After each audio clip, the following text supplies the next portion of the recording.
Hi children, in this session we are going to discuss exercise questions. The first question is, give two examples each for situations in which you push or pull to change the state of motion of objects. You can write any two examples for that. Here I have written pushing or pulling a table, hitting a ball. Second question is, give two examples of situations in which applied force causes a change in the shape of an object. One example you can write, press an empty bottle, empty plastic bottle. Next one I give, crush a piece of paper. You can write your own answer. The next question is, to draw water from the well, we have to dash at the rope. What we have to do? We have to pull the rope. Okay. The next question is, a charged body dash an uncharged body towards it. What's the answer? A charged body attracts an uncharged body. Question number C. To move a loaded trolley, we have to dash it. We can push or pull. Next question. North pole of a magnet dash the north pole of another magnet. We know that similar poles repels each other. So north pole and north pole repels each other. Here in this question there are options given. You can select the correct option, and after writing the answer you check with the answers given by me. Okay.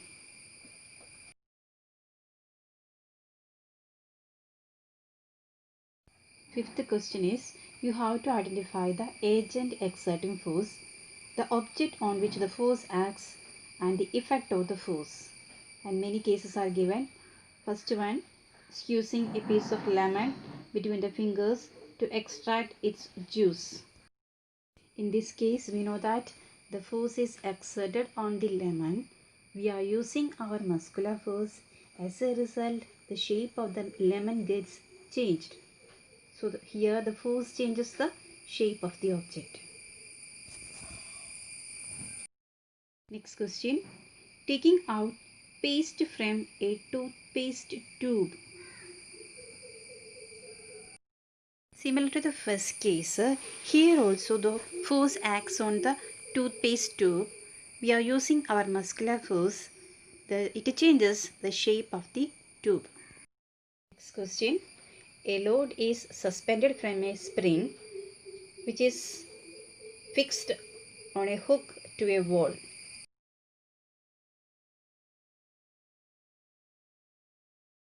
Here the load exerts pressure on the spring. As a result, the shape of the spring gets changed. The next one is an athlete making a high jump to clear the bar at a certain height. Here the athlete uses his muscular force. It acts on the ground and he can jump over the bar. So his state of motion gets changed. The question, a blacksmith hammers a hot piece of iron while making a tool. How does the force due to hammering affect a piece of iron? You may have seen that a blacksmith is hammering. When he hammers, what happens? It changes the shape of the iron.